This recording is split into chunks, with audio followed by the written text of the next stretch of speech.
नमस्कार, मैं हूं आपके साथ आस्था कौशिक। मैं आपको बताऊंगी कहां पर हनी ट्रैप गैंग का हुआ खुलासा।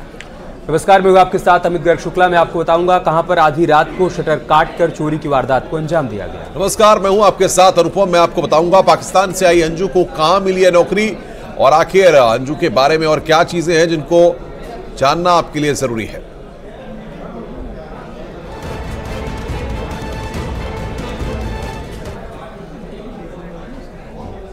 ग्रेटर नोएडा में हनी ट्रैप गैंग का खुलासा हुआ है। पुलिस ने 5 आरोपियों को गिरफ्तार किया है। ये लोग बड़े शातिर तरीके से लोगों को अपने जाल में फंसाते थे और जो उनके जाल में फंस जाता था उसके बाद वसूली का सिलसिला शुरू होता था।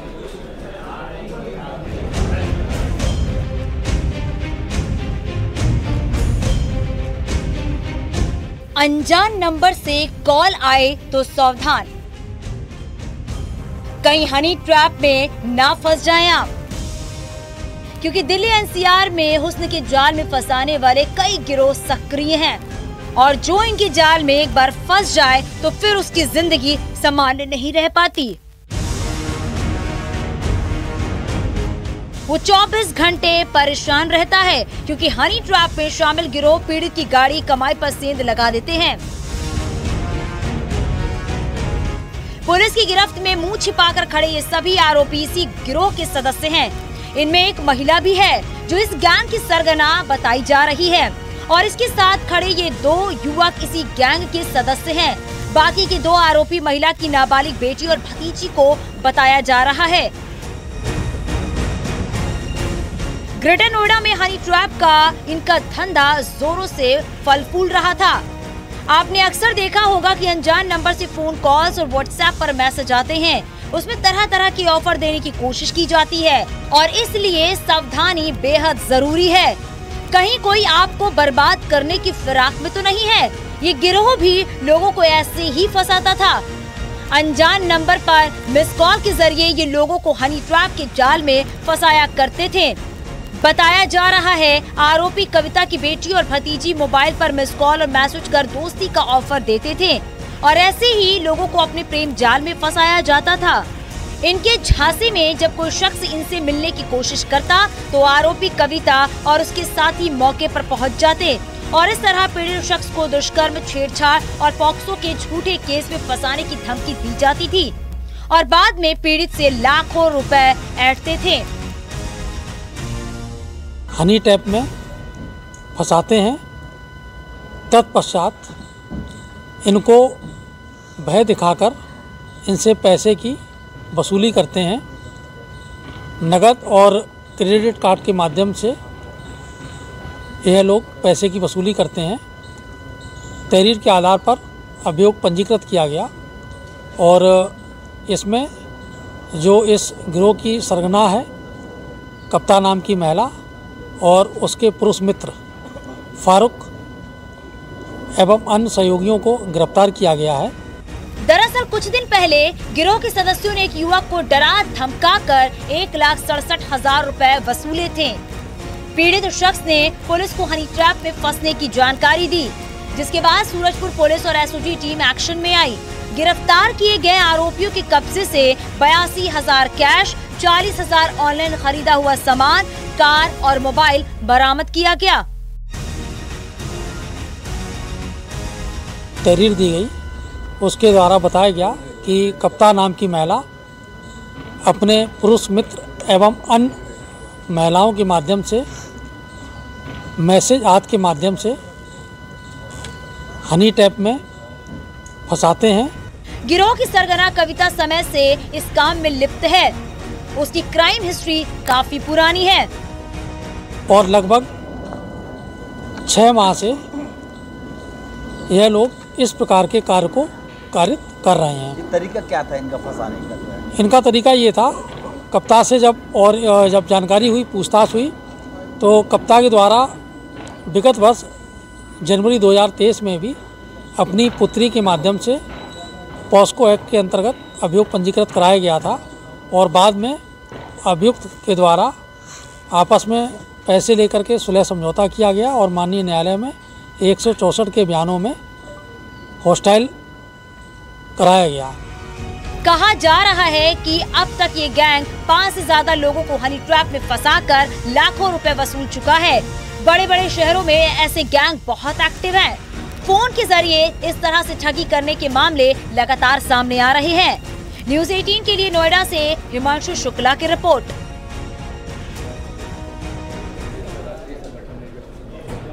और अब खबर बुलंदशहर से है, जहां पर आधी रात को चोरी की वारदात को अंजाम दिया गया। चोर दुकान का शटर काटकर दुकान के भीतर दाखिल हुए और दुकान के भीतर रखे हुए सामान पर हाथ साफ कर दिया।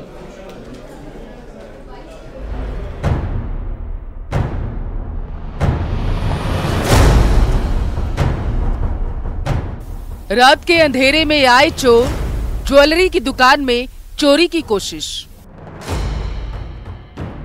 आरोपियों ने पहले दुकान का शटर काटा और उसके बाद दुकान के अंदर दाखिल हो गए। सीसीटीवी में पूरी घटना कैद हो गई।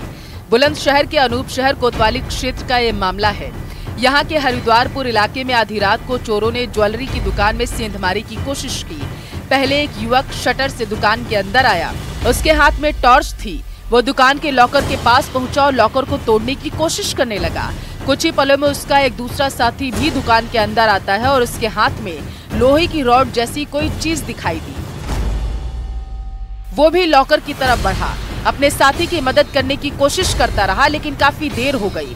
लॉकर तोड़ने में कामयाबी नहीं मिली। बाद में दोनों ने वहां से निकलने में ही अपनी भलाई समझी।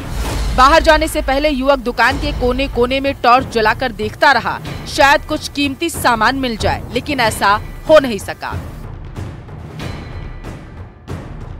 बाद में दोनों वहां से निकल गए, लेकिन चोरों ने चोरी की वारदात को अंजाम दे ही डाला।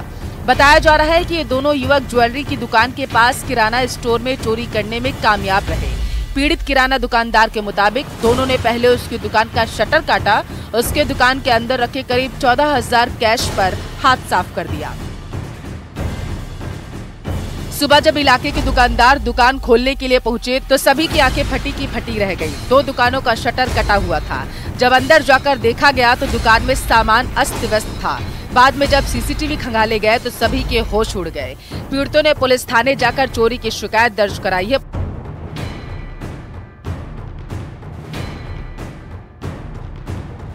पुलिस ने मुकदमा दर्ज कर सीसीटीवी के आधार पर आरोपियों की तलाश शुरू कर दी है।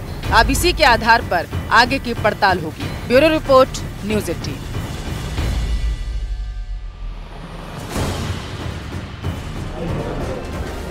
और अब बात कर रहे हैं पाकिस्तान से लौटी अंजू की, जो लगातार पिछले कई वक्त से लगातार सुर्खियों में है, चर्चाओं में बनी हुई है। और अंजू के पाकिस्तान जाने के बाद तमाम तरह की कहानियां, तमाम तरह के किस्से, तमाम तरह की तस्वीरें सामने आई।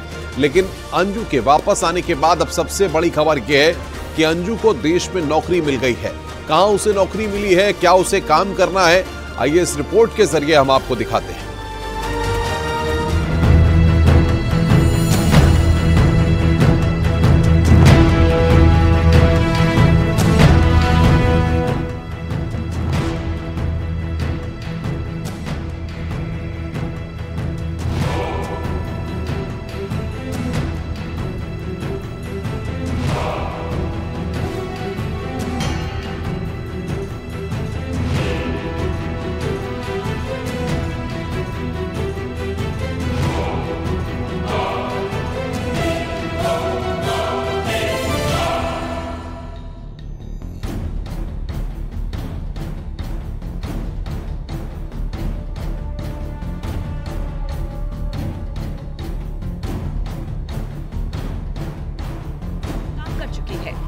अंजू इस वक्त 8 घंटे वर्क फ्रॉम होम कर रही है, जिससे वो एक बार फिर आत्मनिर्भर बन चुकी है।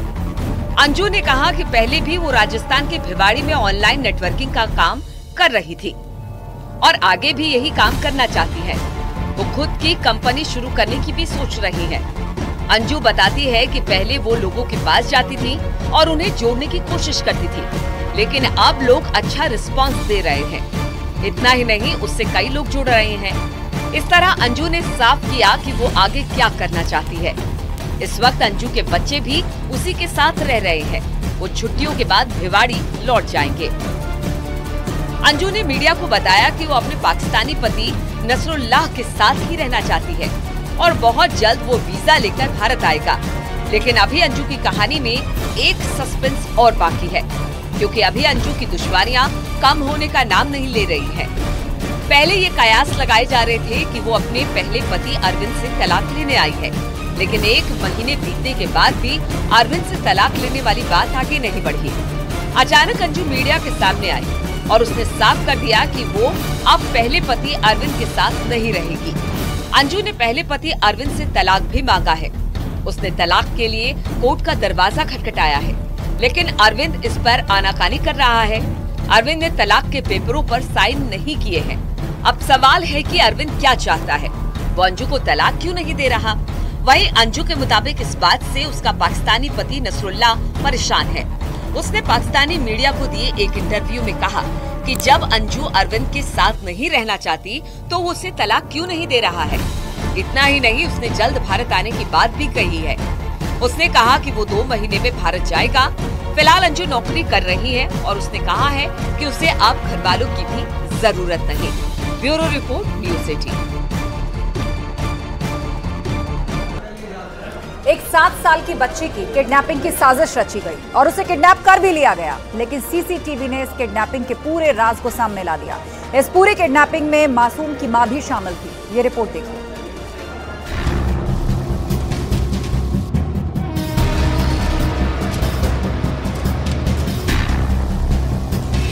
बच्ची का अपहरण, हुलिये ने खोला राज।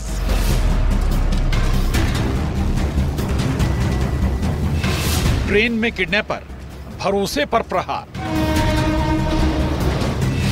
सीसीटीवी में कैद किडनैपर का राज। किडनैपर की राजदार बनी मां।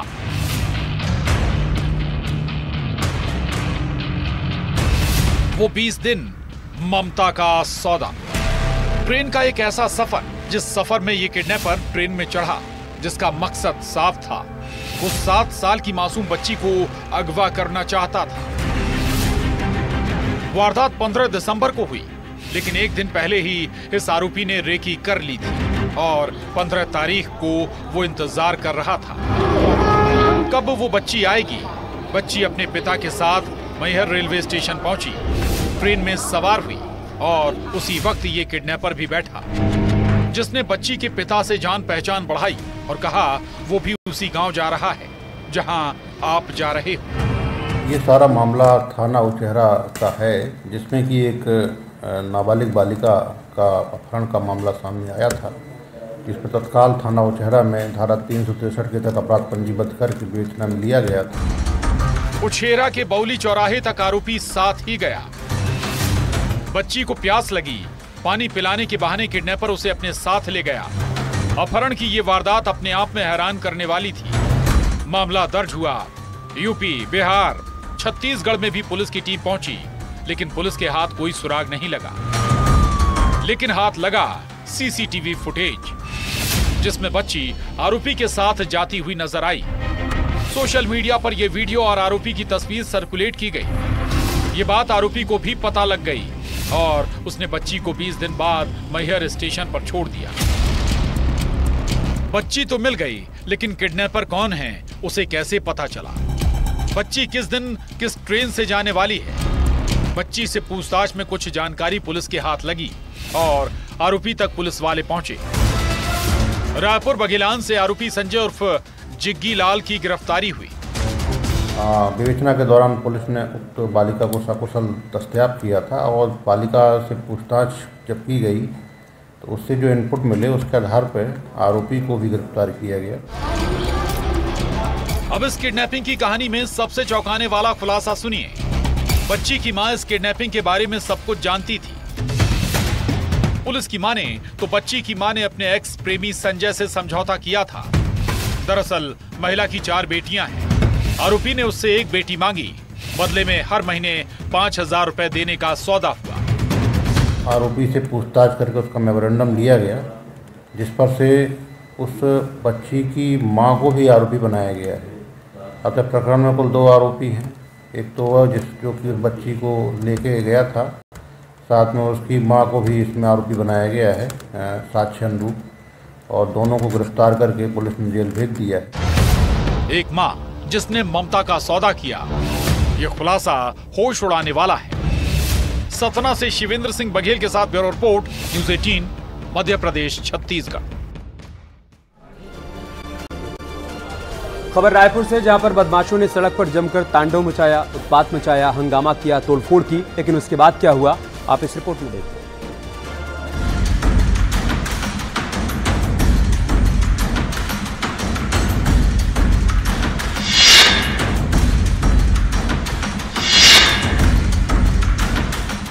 झुके हुए सिर, सड़क पर परेड, ये गुंडे हैं जो सड़क पर उत्पात मचाते हैं, लेकिन जब पुलिस का डंडा चलता है तो इनके सिर झुक जाते हैं। दरअसल छत्तीसगढ़ की राजधानी रायपुर के भनपुरी वार्ड नंबर 4 में सोमवार रात बदमाशों ने जमकर उत्पात मचाया और तोड़फोड़ की। कई गाड़ियों को तोड़ डाला तो एक के घर में घुसकर महिला और बच्चों के साथ मारपीट तक की।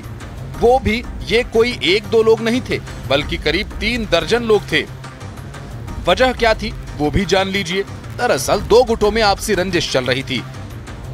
इस पर एक गुट दूसरे के घर पर हमला बोलता है। इसमें बच्चे, महिलाएं और कई अन्य शख्स हमला करते हैं।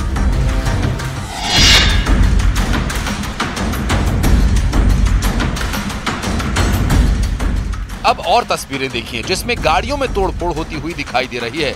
लोगों के बीच अपना खौफ पैदा करने के लिए ये उत्पात मचाया गया और इस पर जब स्थानीयों का गुस्सा फूटा तो वे थाने का घेराव करने पहुंच गए और फिर चलता है प्रशासन का डंडा।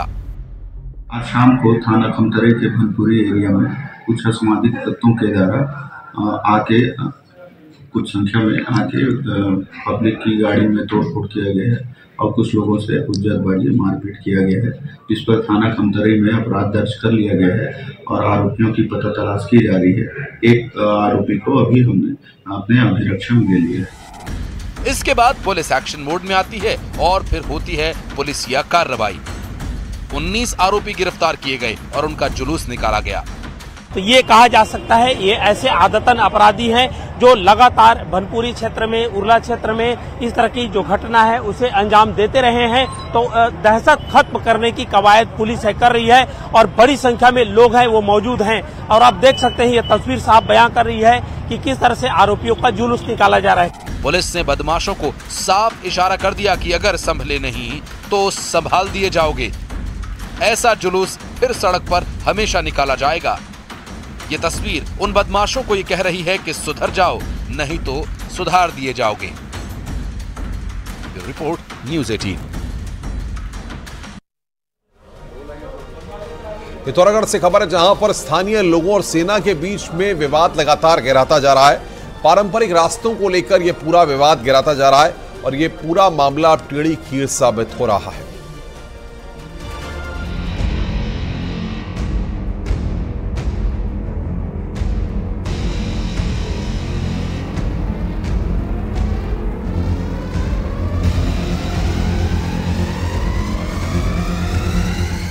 पिथौरागढ़ उत्तराखंड का अकेला ऐसा जिला है जिसकी सीमाएं 2 देशों से मिलती हैं। चीन और नेपाल से सटे इस जिले में सुरक्षा के व्यापक इंतजाम हैं। मुख्यालय से लेकर लिपुलेख बॉर्डर तक सेना की छावनियां मौजूद है। लेकिन अब जहां भी सेना है वहां स्थानीय लोगों के साथ विवाद लगातार गहरा रहा है। मुख्यालय से सटे 22 गाँवों का रास्ता बंद होने से हजारों की आबादी को खासी दिक्कतें झेलनी पड़ रही है। हालात तो ये है कि ग्रामीणों को अपने ही खेत खलियानों और मंदिरों तक जाना कठिन हो गया है, जिससे नाराज ग्रामीणों ने आर पार की लड़ाई का मन बना लिया है। धार्मिक स्थल है हमारे, जो हमारे पूर्वजों से पूजा हुआ जो हमारे शिव का मंदिर है, वहाँ पर रास्ते रोक दिए जा रहे हैं। गांव घर के रास्ते रोक दिए जा रहे हैं। कितनी बार हम क्या नाम कहा जिला महोदय को भी पत्र दे चुके हैं, ब्रिगेड कमांडर से भी मिल चुके हैं, लेकिन हमारी कोई सुनवाई नहीं हो रही। असल में सेना जिन रास्तों पर अपना हक जताती है उन पर ग्रामीण सदियों से आवाजाही करते आ रहे हैं। सेना गोचर, पनघट और मंदिरों को जाने वाले रास्तों की लगातार घेराबंदी कर रहे हैं। हालात तो ये है कि प्रशासन के दखल देने के बाद भी सेना के अधिकारी किसी की सुनने को तैयार नहीं है। 22 गाँव के लोगों का सेना के साथ धारचूला में भी विवाद गहरा रहा है। यहाँ लोग सेना को लीज में दी गई जमीन वापस लेने की मांग कर रहे हैं। हम एक देश के नागरिक हैं, कॉमन इंटेंशन है राष्ट्र को आगे ले जाना, हर एक की सुख सुविधाओं का ध्यान रखना। इसलिए मैं नहीं समझता हूँ कि कोई कहीं पर विवाद है। जो छुटमुट बातें कभी कभी जरूर हो जाती हैं, कुछ नियम कड़े होते हैं, मेरी नज़रों में और जगहों का भी है, कई जगहों की ऐसी बातें हैं। भी हमारी सिविल मिलिट्री लिजनिंग की मीटिंग्स भी होती हैं, इसमें सीएस साहब भी प्रिपरेशन करते हैं, ऑनरेबल सीएम साहब के लेवल पे होती है, उसमें भी इन मुद्दों को रखा जाता है। और अगर कोई इसमें ऐसा लगता है कि इसको एस्केलेट करने की आवश्यकता है ऊपर, तो उसमें भी इसको रखा जाएगा और सौहार्दपूर्ण तरीके से इसको सॉल्व किया जाएगा। चीन और नेपाल से घिरे बॉर्डर इलाकों में सुरक्षा तंत्र की मौजूदगी बेहद जरूरी है।